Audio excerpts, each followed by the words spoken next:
চট্টগ্রামে টি-20 সিরিজের প্রথম ম্যাচে ব্যাটারদের ব্যর্থতায় ওয়েস্ট ইন্ডিজের কাছে ১৬ রানে হেরেছে বাংলাদেশ। ১৬৬ রানের লক্ষ্য তাড়া করতে নেমে লিটন দাসের দল ১৯.৪ ওভারে অল আউট হয় ১৪৯ রানে। টপ অর্ডারের ৬ ব্যাটারের মধ্যে রান পান কেবল তাওহিদ হৃদয় ২৫ বলে ২৮।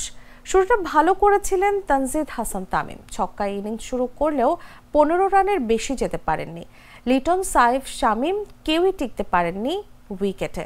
৭৭ রানে ৬ উইকেট হারিয়ে পরাজয় নিশ্চিত হয়ে গেলেও লোয়ার অর্ডারের তানজিম হাসান সাকিব এবং নাসুম আহমেদ চেষ্টা করেছিলেন লড়াইটা টেনে নিতে।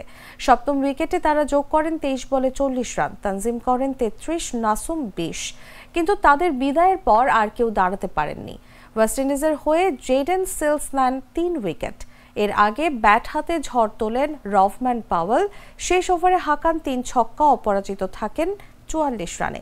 শাই হোপও করেন অপরাজিত ৪৬। ৩ ম্যাচের সিরিজে ১-০তে এগিয়ে গেল ক্যারিবীয়রা। বান্ডেল থাকলে প্রতি সেনমানিতে টাকা বাঁচবে।